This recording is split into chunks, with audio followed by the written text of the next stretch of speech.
Okay, man, I really, really appreciate you taking the time today. We were trying to catch up with you back in February when you were here with for the Valentine's show that was Oh downtown yeah. with Troop, H-Town and whatnot.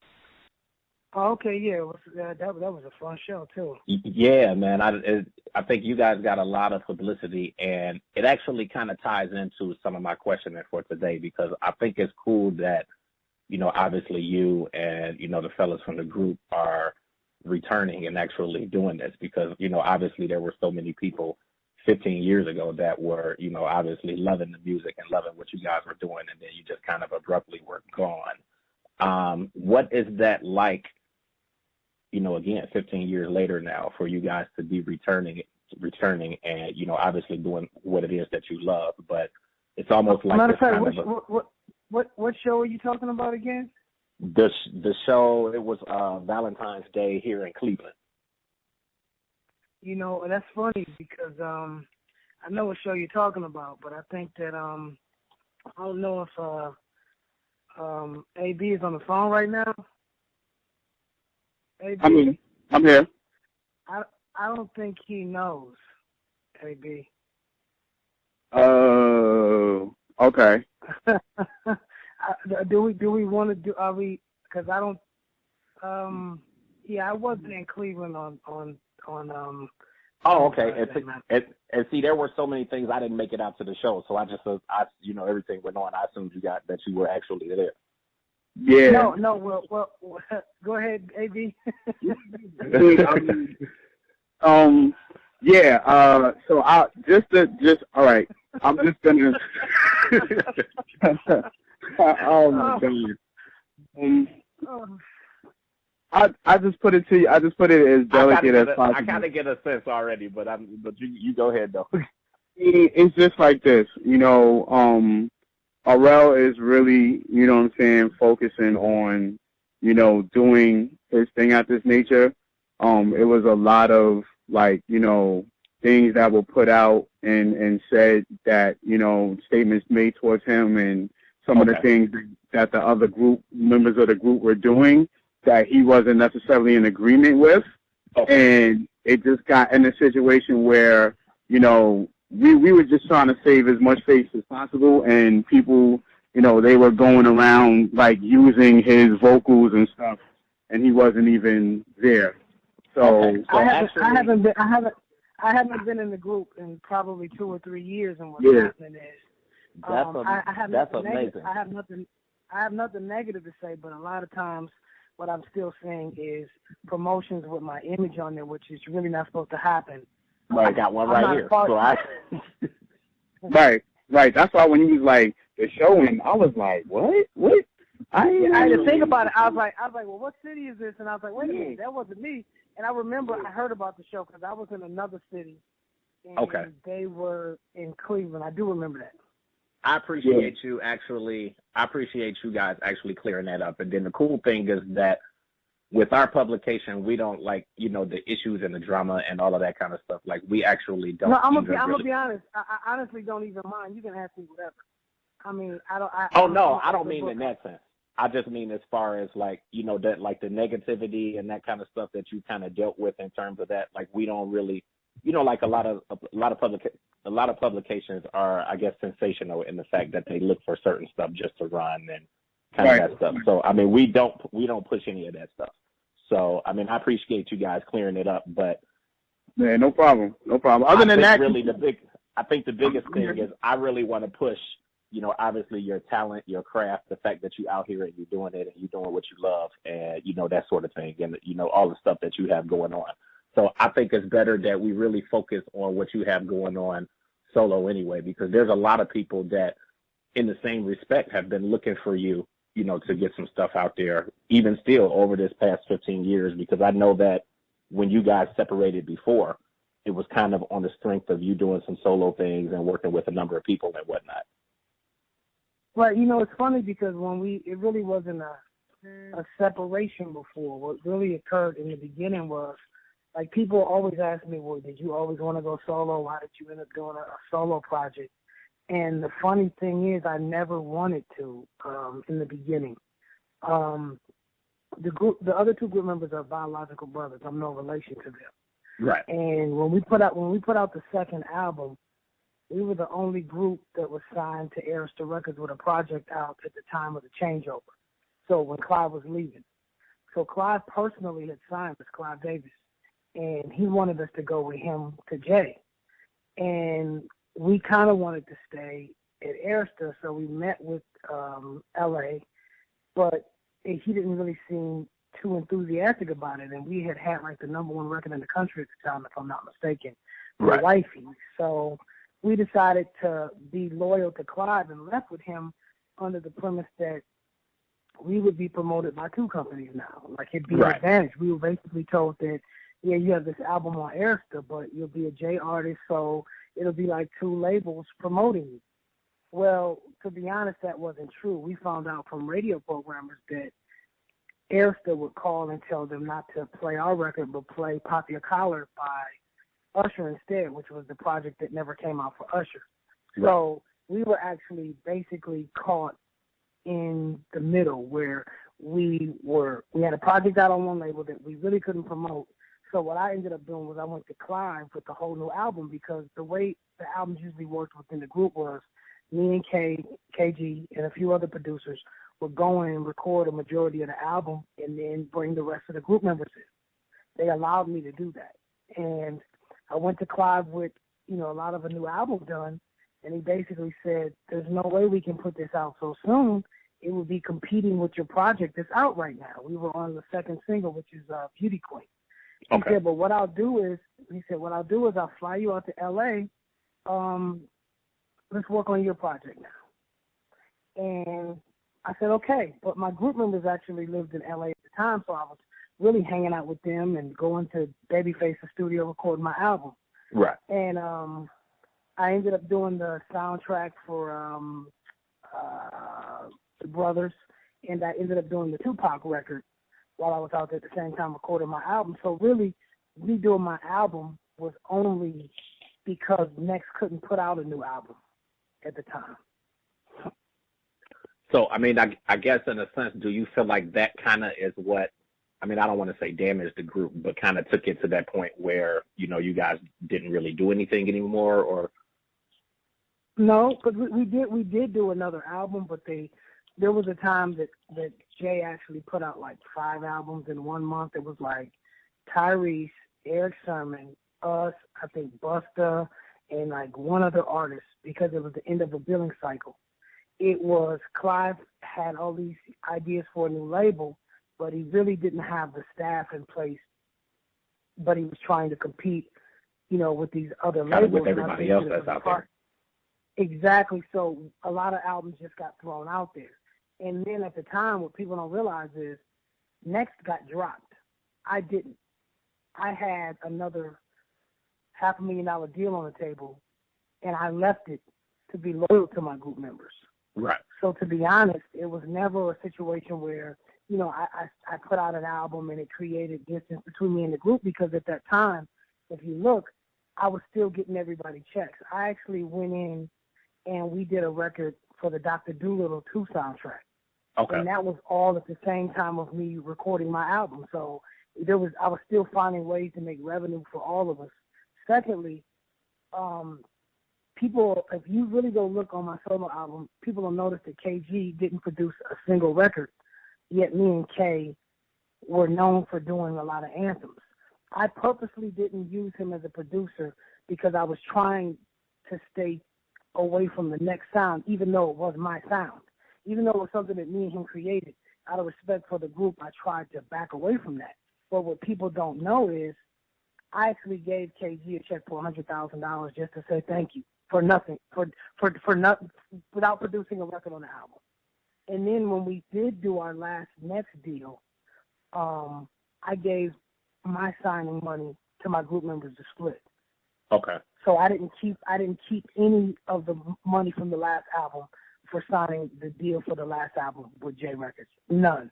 So it really wasn't that. What it boils down to is loyalty is loyalty, and family is family. So no matter how many times I was right, if you have your brother there, you're gonna side with your brother. You're gonna side with your family either way. Exactly, and that doesn't make for good business. I love my ex-group members. I think they're super talented.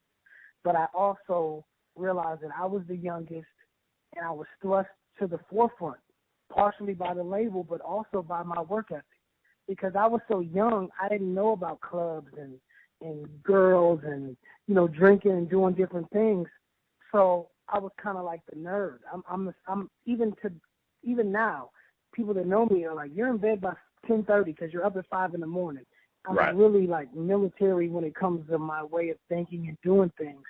And I think that that's what made it so easy for me to contribute musically at the time, to what was going on, because, everybody, you get a bunch of money when you're older, you can do things. Me, I couldn't even get in the club really. So I got to do it in the studio. You know what I'm saying? So it actually was an advantage to me at the time. It's interesting to really hear like the full backstory, because, obviously if you go to a number of sources, or if you just look at, different things that are out there, it makes it look like you said, you wanted to go solo and you wanted to step away from the group and that sort of thing. But nobody really knows, the full detail of everything that you just explained, though. Okay, let me ask you a question. Say you come in, say you're in a group with two other guys, and all of a sudden, y'all all coming together. Now, it might not have all been the same amount of work, but say you're the youngest. So you're looked at as the little one, the little brother. And all of a sudden, your notoriety exceeds theirs. And then on top of that, you're getting publishing checks because you write a majority of the records. Exactly. Especially when you're young, egos get involved, and envy to an extent. Right. And then on top of that, I'm immature, and I don't know how to deal with all these things. So it's like me and you. Let's say we go to the casino, and you lose $1,000, and I win $500. You're going to be happy for me, but not as happy as you would have been if you would have won some money. Exactly. So it's human nature. You'd prefer I lost 600, so you wouldn't feel as bad for losing 5. I mean, that's just how humans are wired, a majority of us. And it came down to that. We might go to a city, and I might hit the jeweler up or do something, and your mama say you act like you ain't used to nothing. Well, what happens when you're not used to nothing? Exactly. And you're coming back around and you're flossing, and you're showing off, and you don't even realize it.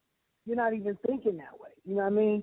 And my group members were older, and they might have, a child, so they got other responsibilities. So I can spend my money on whatever. I don't have to think about certain things. So it's a bunch of things. Am I saying I didn't do anything wrong? No. But what I am saying is I've seen a lot of interviews and read a lot of things and heard a lot of things, and it hurts because I'd rather it not be in public, but the only way I can battle a lie is with the truth. Exactly. But then that makes me look worse, so I try not to say anything. All I can tell you is I wish them well. I just wish me better. And what I've been working on, and me and my team, we've been working on, really is changing my last name. It's almost like when you're married and your wife takes on your last name, and then y'all get a divorce, and she has her maiden name back, but people still call her by her married name. Exactly. It hurts. I'm not RL from Next anymore. I say RL, the voice of Next, or RL, formerly of Next, but my job for the rest of my career is just being RL and convincing people that that's what I can be. You know what I'm saying? So that's all I'm doing. And to me, it actually makes sense to take away, to not even say RL from Next, or not even mention that at all. And I mean, not to say to, obviously get rid of the history or anything like that, but you're always going to have people that are going to kind of reassociate you with the negativity that's going on now, or with the certain things that's going on now. You're right, but the truth is, that legacy in a lot of ways is mine. Not to take anything away from anybody else, but right. Perfect example. Let's go to Too Close. I wrote, because you know how publishing works is it's split 50% music, 50% lyrics, right? Yep. So KG did the track in Curtis Blow sample, so that's 50%. Out of the other 50% of Too Close, I wrote 40%. Then you go to Butter Love. I wrote the whole song as far as lyrics. Wifey, same thing. So those are my records. And we were just speaking about Cleveland and the show for Valentine's Day. And go to a show and you'll hear records sang that I've written that weren't even a part of Next, like Just in Case and anything by Jaheim. You know, these are records they do on the show now, and they're my records. You know what I'm saying? So for me, I don't mind being RL, the voice of Next for now. I don't even say RL from Next because I'm not from there anymore. Right. You know, I'll say formally only because I know it's a transitional period. Sooner or later, I think, or my job is, and what I work towards is being able to say just RL. And luckily, because of the things that I had done outside of the group, I am, like, you know, out of all my contemporaries and counterparts from other groups, I'm one of the few that you know my name, if you know any of us. Exactly. So if you know, besides Cisco, because, you know, he had great solo success, but if you really look at it, people know my name, and that's the biggest blessing and that I really feel that I have with Clive allowing me to do the stuff I did outside of the group. Now, do you feel that it's difficult now with you, I guess, in a sense, reestablishing now again as a solo artist now? You know, it's funny because what I tell anybody when they want to play my music for somebody is I want to be there. Only because, number one, people think I'm older than I am because I was so young. I just turned 38 in April. Number two, I've seen a lot of the artists from quote-unquote back then that they try to, you know, put together. They try to put us with the H-Towns and Silks, and those are my guys. But they say groups from the 90s. We came out in 97, 98. But Exactly. to group us with a group that came out in 90, 91, so of course you're going to think I'm, you know, 45 or something. You know, nothing wrong with that. But the hard part is people going, oh, I remember them back then, and they think that maybe I can't be relevant or Exactly. I won't be in shape. You know what I'm saying? So the hardest thing for me is I know that when they imagine, they probably see me as they see these other artists, and nothing against them, but I'm not. But it's really shaking that conversation, though. Exactly. That's why I want to be there in their faces, because my new album is done. I also recorded an album. I was in it where we did a little fun project, Wingo from Jagged Edge, Q from 112, and myself. It's called WQRL. We have a whole album sitting right now, but it'll probably never come out. So, you know, just being creative, that's the easy part. The music's the easy part. The hard part is how the industry has changed. And the industry has changed because of the hood connection. Because I'm going to tell you why. Now watch this. So you had these, you know, Caucasian executives that seen cats like Puff in the mailroom and JD on the road with his dad working his way up the ranks, right? So they earned their reputation as music men. They really knew music. They lived it. They loved it. So they got put on and they created, you know, subsidiaries that were really successful, right? Right. But what they end up doing is what we all do. Man, I got my homeboy, he's hustling. I got to get him out the street. I'm going to have him work for my label. So now you have Hustler, the ex-drug dealer, A&R at your label, and it's not about the music for him. It's like flipping dope. It becomes a hustle. Exactly. So he's looking for that next thing he can flip. He's not looking to put work into something. He's not a visionary like a Puff or JD and people of that nature, or LA and, you know, Babyface. So the industry became a hustle. Who's hot right now on social media? Who's hot in a city where I can put the least amount of money in them and take the least amount of risk and blow and get some quick money? Ain't even blowing up. It's quick money. So for artists like myself, and really with R&B, which takes, you know, longer to work, but once it gets lit, then it's smooth sailing. It'll last you. It could last a year. These rap records sometimes might last you a month or two. So it's a little different. It's become a hustle, and this isn't a hustle for me. This is my life. It's fun. I like the fact that you say it like that. Like I just had a conversation with somebody a couple of weeks ago, just in terms of artist management and publicists and just the people that a lot of the artists have working for them. And to me, it's really the same sense. Like it's really more of a hustle than it is, people that are really looking to get out here and work the project and make it do what it's going to do. And I think that's why you have so many good artists who, in a sense, like they're successful, but their projects aren't really doing very much because they just don't have the right people that are working them. And even in terms of the labels, there's so many labels that are out here now, and you just have a lot of people that don't really know what they're doing in terms of, the music and whatnot. It's just not the same as it was years ago, now with people putting out material. And if you're right, if you look, there's all these quote unquote, and I hate saying old school or throwback. I hate those words, to be honest.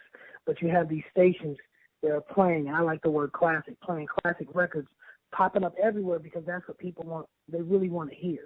Right. Radio has turned into music videos. You remember where you could turn on your TV and it'd be the same 6-7 videos showing over and over again on cable. So now, if you close your eyes with one of those channels on back in the day, that's what radio has become.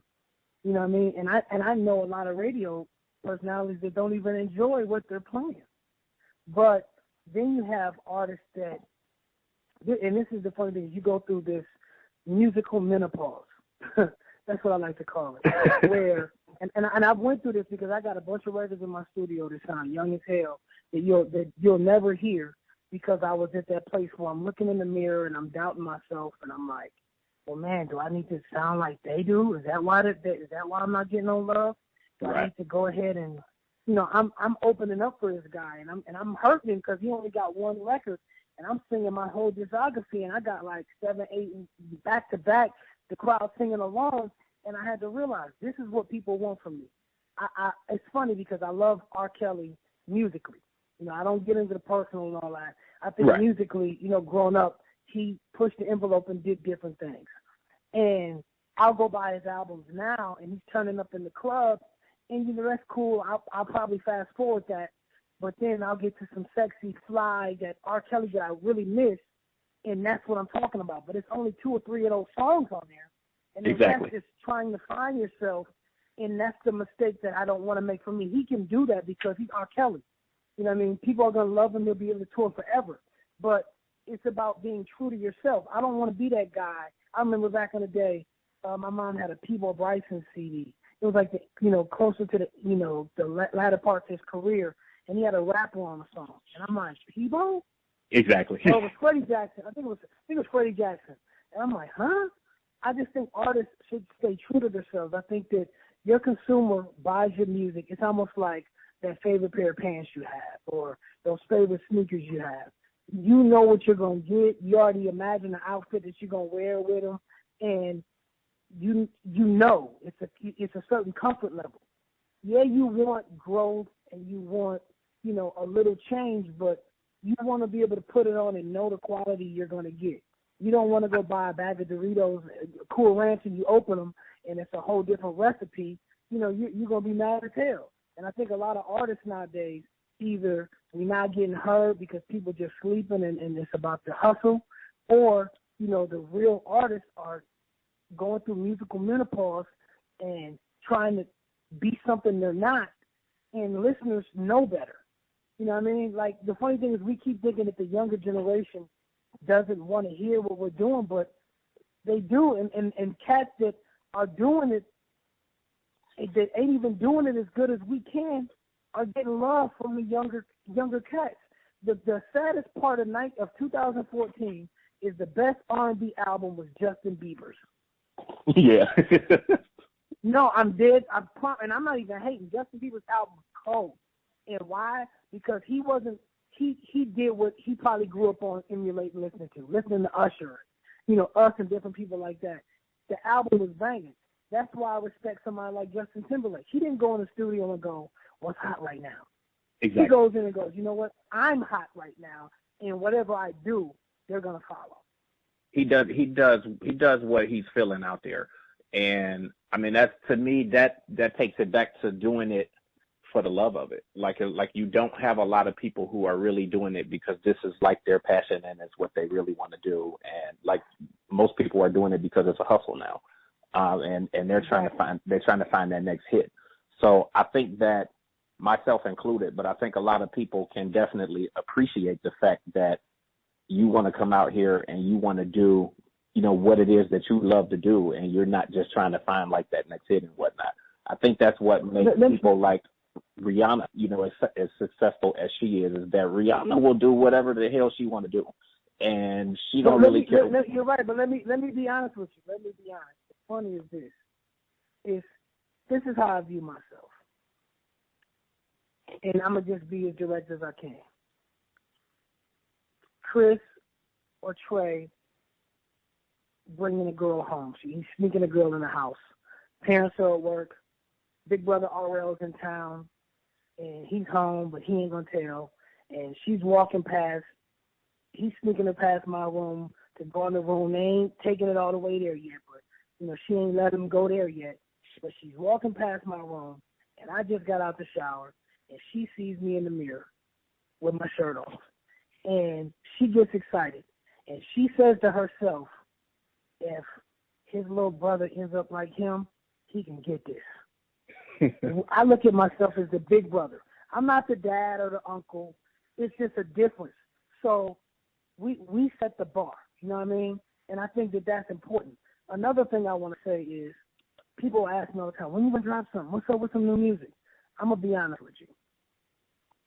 I could have probably signed a record deal with, some local hustler, running your mama house productions or something like that, and put out a project just to say I have a new project out. But sometimes it don't make sense to do that, though.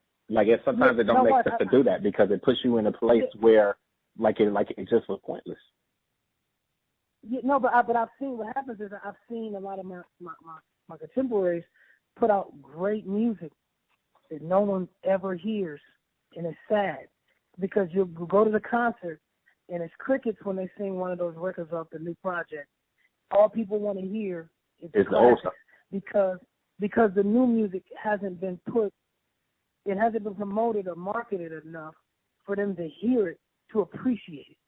And that's sad. So I've always said, why waste this great music I have when if it's not going to be heard on the proper, format or form, then I'd rather just, have friends that and close people or people that visited my studio that have heard certain records be like, yo, when you dropping this? I prefer that. I agree with that 100%. Yeah, I definitely agree with that. With that 100%. Just like you said, you have a lot of people who are putting out good music that never not that it never sees the light of day, but it just doesn't get the proper promotion. So, like you said, it's crickets when you go to the shows and people don't know the newer stuff and they just want to hear the classics. So, how do you fix that for yourself so that obviously you can start to get material back out there? Well, the funny thing is we're doing an event in New York on the 20th of this month. It's called Naked, where I'm going to talk about I went through a bankruptcy because my accountant took my life savings. I went through a painful divorce. I tried to commit suicide my senior year in high school. I'm really going to be as transparent as possible where they're going to be able to ask me any question they want. I'm going to play some new records. Go through my discography of certain records because people don't realize that I've still been here, whether it's writing for Luther, Usher, Jamie Foxx, Lloyd, Jay Holiday, Genuine, people like that. People don't understand that. So that's really what it is for me. I want people to know that I've been here and want them to see me close up to see that nothing has changed. So this show, you said you're doing this on the 20th. What comes after that, or what else do you have in the works right now?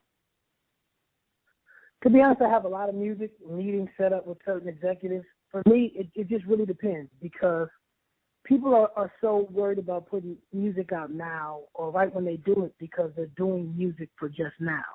Right. The funny thing is, I'll give you an example. I wrote Just In Case, and at first it was a slow record, and we double-timed it and sped it up for Jaheim, but I wrote it 3 or 4 years before it came out.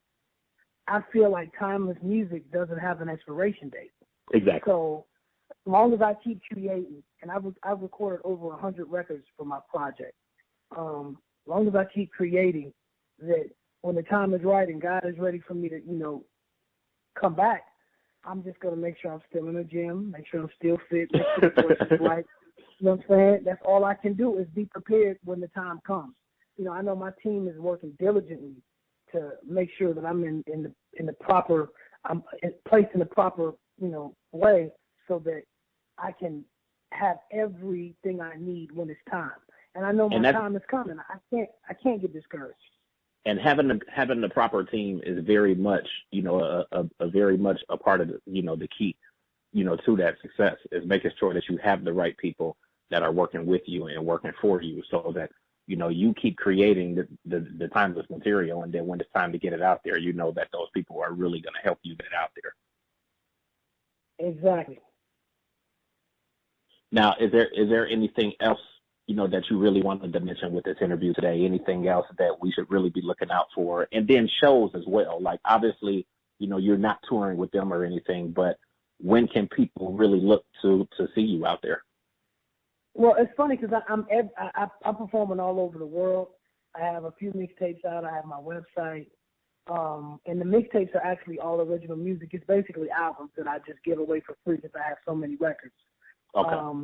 The thing about Cleveland is funny because the promoter didn't even realize I wasn't on the show at first, or claimed they didn't, and in the end tried to contact me to see if I would do the performance. And I'm at a point in my career where I just want to be happy. I don't want any stress. And you never know. If that could be possible in the confines of next, then, maybe one day we could work together again on business. I have no issue with that. I love the two other, individuals like brothers. But I want to be, I'm at a point in my life, I want to be happy. You want to be happy, stress. Though. And exactly. I think I'm at that point too. And I don't know if it's just, I don't know if it's the age thing. I mean, hell, I turned 38 this year too.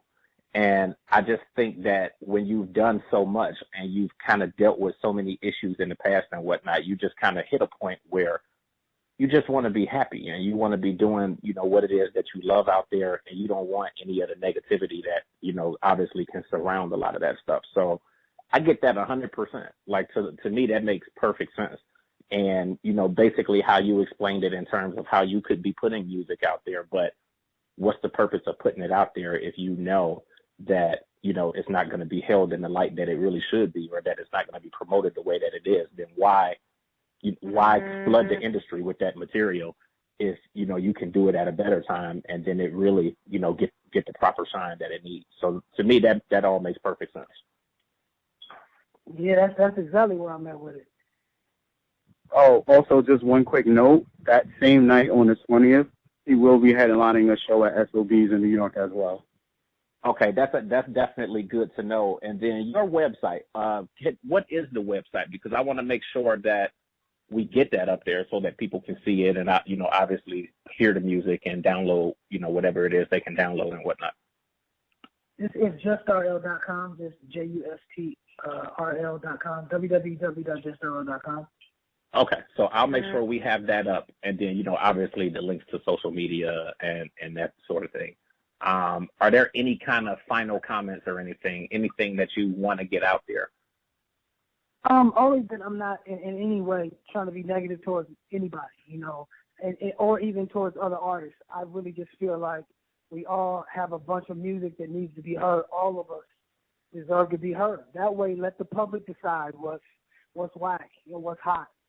But just don't try to muzzle us. And just because, it's funny because in the urban community, we're always looking for the next new thing, whether it be the next new liquor, the next new clothing line, where is in the suburban community or in the, you know, in other communities, they really treasure, you know, the Shares, the Barry Manilow's, the Levi's, the Jameson whiskey or whatever. It's just funny to me.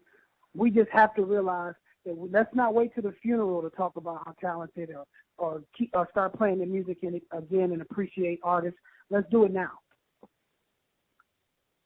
I think that like I said, that all makes perfect sense. I really appreciate you guys for today. I appreciate the clarity and the fact, you know, you clearing all of that up because of the fact that I never actually made it to the show. Like we actually were set up to do an interview with Case for that show. So when we went down there, that's my family right there. And when we went down there, there were some issues, like in terms of getting in touch with his people that were doing the show and whatnot. And we never actually went into the show. So we were down there for maybe like that first hour, but then, you know, like I said, we never went in. So I just kind of took it from there and just assumed that you were there. And then I didn't hear anything like from, you know, obviously the media around here in the city and whatnot that I talked to. I never heard anything that suggested that you weren't there. So I just assumed that everything went down, you know, the way that it was really promoted and whatnot. And like you said, your picture is on everything that's out there. Right. It's all good though, man. I wish them well, and you know, maybe one day it'll be a picture of us, and I'll really be there. But right now, I gotta focus on me. But I appreciate it, bro. Man, I appreciate the time. Yeah, I definitely appreciate the time, you know, from you guys today.